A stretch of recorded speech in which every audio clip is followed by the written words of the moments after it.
पता है विनय, मेरी माँ ने एक आदमी की वजह से बहुत दुख सहे।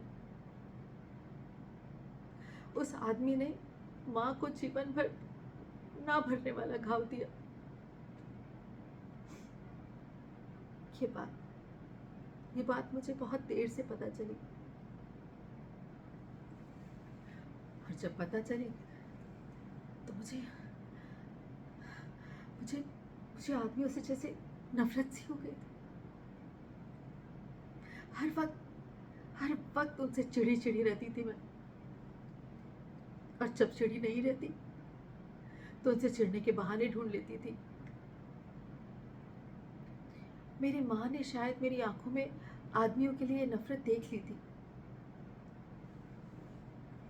लेकिन फिर भी उन्होंने मुझसे कभी कुछ नहीं कहा, और ना ही मुझे कभी कुछ समझाया। बस छुट्टी के दिन मुझे अपने साथ वो अपने कारखाने ले जाया करती थी, जहां वो पैठानी बुना करती थी। जिस परफेक्शन और लगन के साथ वो पैठानी पे बुनाई करती थी, वो देखकर मैं हैरान रह जाती थी। मेरी माँ इतनी खूबसूरती से और इतनी आसानी से एक के बाद एक सुनहरे धागों को बुना करती, और वही एक खूबसूरत मोड़ बन जाता था। उनकी ये कला देखकर मैं हैरान रह जाती। माँ की बुनाई की कला मेरे लिए जादू थी, जादू। माँ मेरी ना गजब की कारीगर है, और इस बात का तो मैं दावा कर सकती हूँ कि उनसे बेहतर पैठानी की बुनाई कोई कर ही नहीं सकता। उनसे बेहतर पूरे महाराष्ट्र में पैठानी साड़ी कोई बना ही नहीं सकता। फिर उन्होंने मेरी मुलाकात भीमा काका से करवाई, जो उस कारखाने के मालिक थे।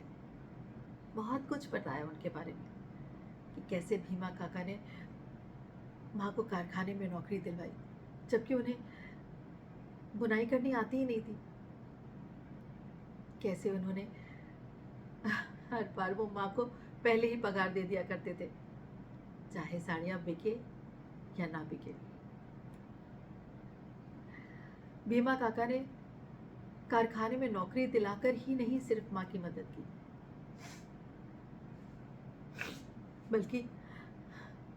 बल्कि अपना तजुर्बा और अपने हाथ की कला को भी माँ के हवाले किया, और वो भी बिना जताए।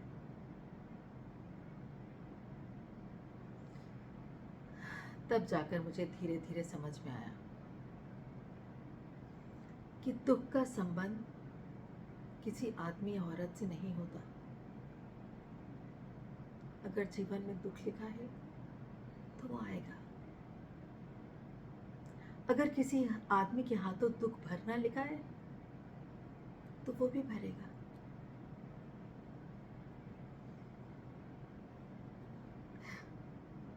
पता है विनय, तुम्हें देखकर मुझे क्या लगता है कि तुम दुख भरने वाले आदमी हो या नहीं पता नहीं, पर दुख देने वाले आदमी तो नहीं लगते, है कि नहीं?